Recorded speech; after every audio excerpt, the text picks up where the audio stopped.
Goa, India's smallest state, has played an important role in shaping the history of India. It has its own unique culture and heritage, and a lot of it comes from the original settlers, the tribes of Goa.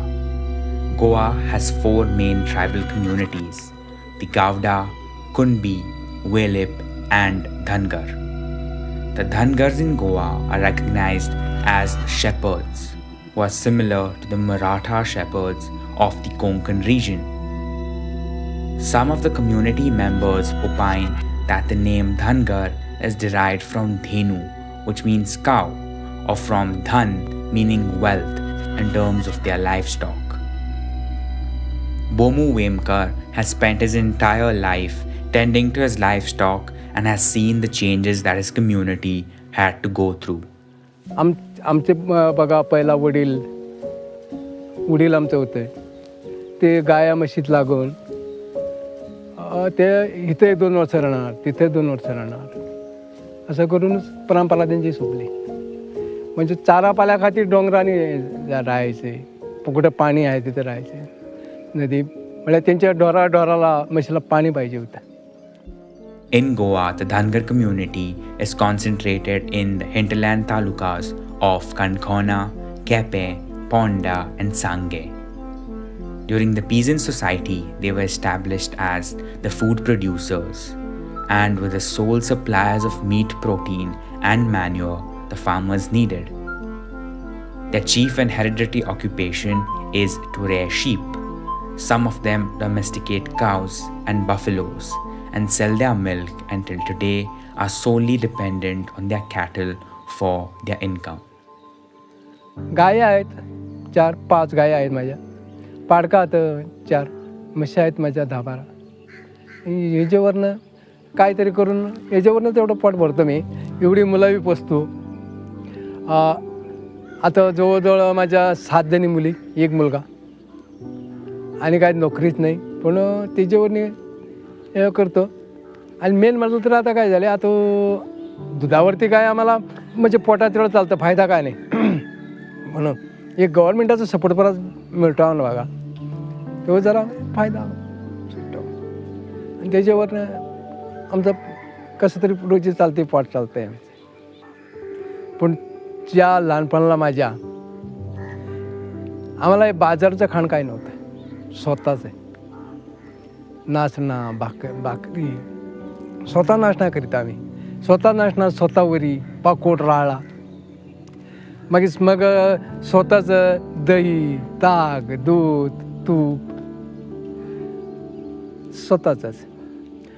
मग आमचं भाजीपाला आहे, आळू, दोडका, घोसाळा, मग दुधी असली आमची भाजी. ही महत्त्वाची होती. आता आम्ही बाजारचं जो बरं खाणं खातो हे महत्त्व नाही त्यात.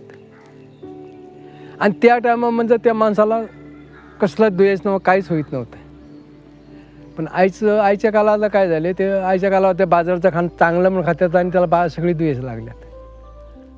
By virtue of their profession as shepherds, they have developed semi-nomadic habits and used to travel with their livestock to find wastelands in the forests for their cattle to graze.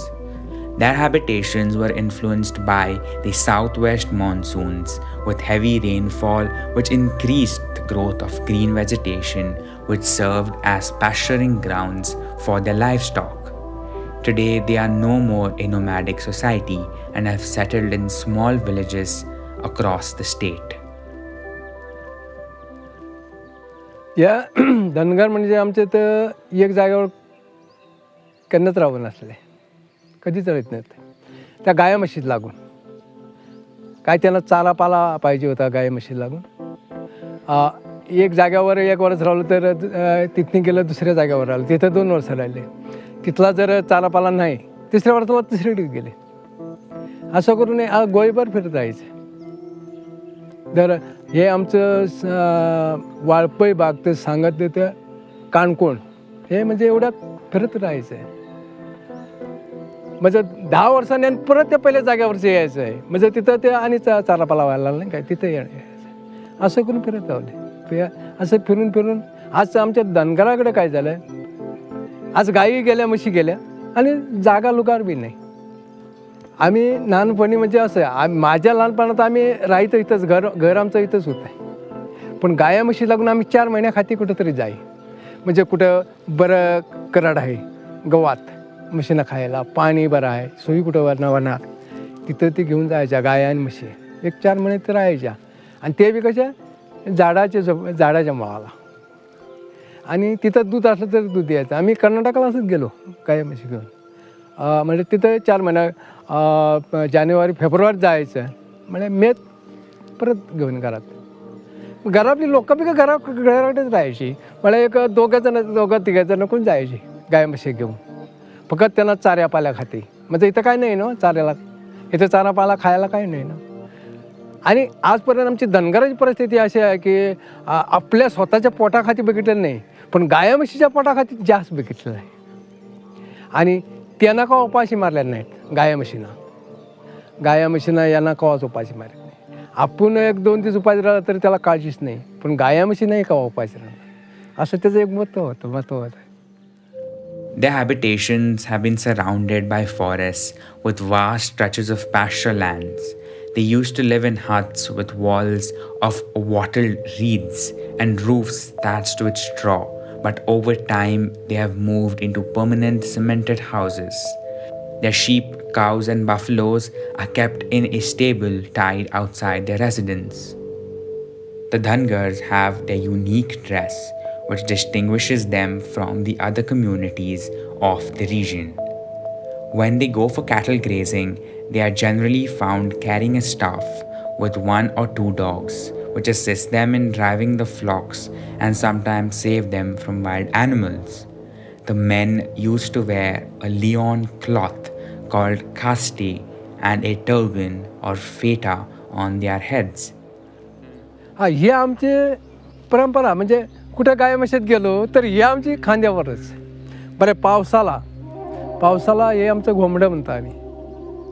हे आमचं परंपराचं, म्हणजे पावसाला आमचं हेच. कुठे जंगलामध्ये गेला हे टाकलं याच्यावरच निजला सोस. हे आता तरी कोण घोंबडं घेत नाहीत, नंतर पहिलेचं आमचं सगळं हे म्हणलं मेन. बरं या घोंबडं म्हटलं तर आमचं सगळ्याला याला आमचा आता देव आम्ही दसरा करतो, हे करतो, सगळ्याला आमचं हे घोंबडंच लागतं आहे. आणि याला मोठं शास्त्री बी आहे घोंबड्याला. बरं आम्ही आता देववडा पुजतो, आम्ही हे करतो, आम्ही ह्या घोंबड्याशिवाय हे करीत नाही. आता देवाला नारळ ठेवतो, या घोंबड्याशिवाय आम्ही नारळ ठेवत नाही. या घोंबड्यावर आम्ही आता दसऱ्या करतो, दसरी पाठी काढतो, पण या घोंबड्या सगळ्याला आम्हाला हे लागतं. हे मेन आमचं या, आणि ही पगडी म्हणायची मेन. मग हे पगडीवर आणि ह्याच्यावरच हे धनगर. पण आता काय, आता पगडी सोडून दिली, आता पगडी काय नाही. Their lands, which lie under the foothills of the Western Ghats, are mostly covered with infertile laterite soil.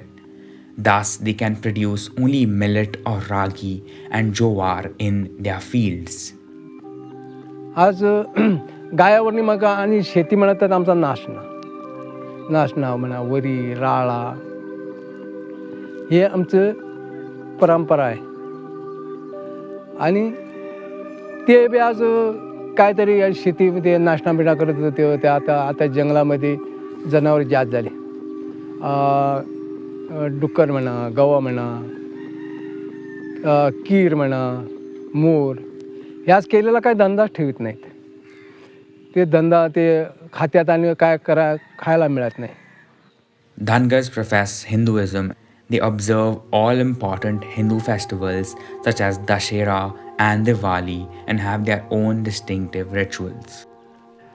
ते आता दसऱ्याला आम्ही जागोर म्हणून करतो. आम्ही देवाऱ्यावरचा देव पुजतो, आम्ही त्याला तोरण बांधतो. दुसऱ्या दिवस आमचा दसऱ्याला आम्ही त्याची पूजा करतो, त्याला नारळ ठेवतो, नारळ फोडतो. दुसरं म्हटलं तर आम्ही अशी माळावरती पाठी म्हणून काढतो, म्हणजे बेल भंडार करतो आम्ही. बेल भंडारला आमची सगळी लोक येतात. काल होतं ते आमचं. ते बेल भंडार केल्यानंतर परत जातो आम्ही जेवणाला बसतो, जेवायला बसतो. आज आमचं शिलेंगण, शिलेंगणाला आमचं काही खंड पुजायचं. खंड म्हणजे तुम्हाला समजतं काय? क्षेत्र, कोयत्या, पाळ असली म्हणजे कुणाचं अर्म असेल, अर्म, रवी, ताकर चाळायची, असे ही आमची परंपरा आहे. ह्यो आज शिलेंगण झाला काही आम्ही, आणि त्याला त्या खंड्या आम्ही क्षेत्राला आम्ही बोकडाचा मान म्हणून आम्ही तवस कापतो. Most of the Dhangar in Goa are landless, and many are now shifting to the mainland due to the strict forest laws. Majority of the community members reside in forest areas of the Madhuri Wildlife Sanctuary in Sattari Taluka of North Goa district and Netravali Wildlife Sanctuary in Sangya Taluka of South Goa district. However, despite the adversities, many families from the community still continue to live in the wild. They want to continue residing in the forest areas that have been their home since ages, but on condition that they would not be harassed by the forest officials. आता पुढच्या पिढीला काय करायचं? पुढच्या पिढीने आता आमची मुलंच आहेत, पण मुलांना आमच्या ढोरा बिराला काय नको, फक्त त्यांना शिक्षण आणि गव्हर्मेंट म्हणजे नोकरी, पण त्यांना शेती नको अशी परिस्थिती झाली. पण माझ्या हिशोबाने नोकरी बी करायला पाहिजे, शेती बी करायला पाहिजे. नाही जर शेती केली तर पुढची पिढीची काय मला हे नाही. आता आमच्या गोव्यामध्ये बघा, गोव्यामध्येच आमच्या काय आहे, गोव्यामध्येच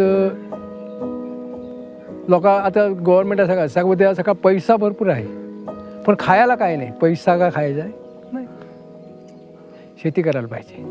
आता काय म्हणतात आमच्या भारणी आणतील आम्ही घेऊ, पण तुमच्यासारखं गोव्यासारखं बाहेरचे लोक तसंच होतील, तेव्हा करणार कोण? पण शेती करायला पाहिजे. आणि मेन महत्त्व म्हणजे शेती वाढत आहे. शेती जर ॲग्रिकल्चर सोपलं आहे तर आमचा जन्म सोपला, त्याच्यावर तर काही नाही. मेन म्हणजे agriculture. Dhangars, who for centuries wandered in the forests of the Western Ghats with their livestock, are on the verge of extinction.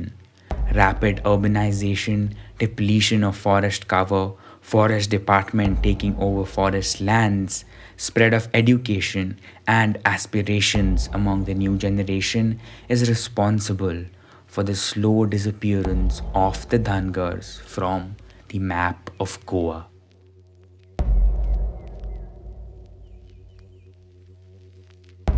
सातस मेदिर बैर गळे जग पिंड सातस मेदिर बैर गळे जग पिंड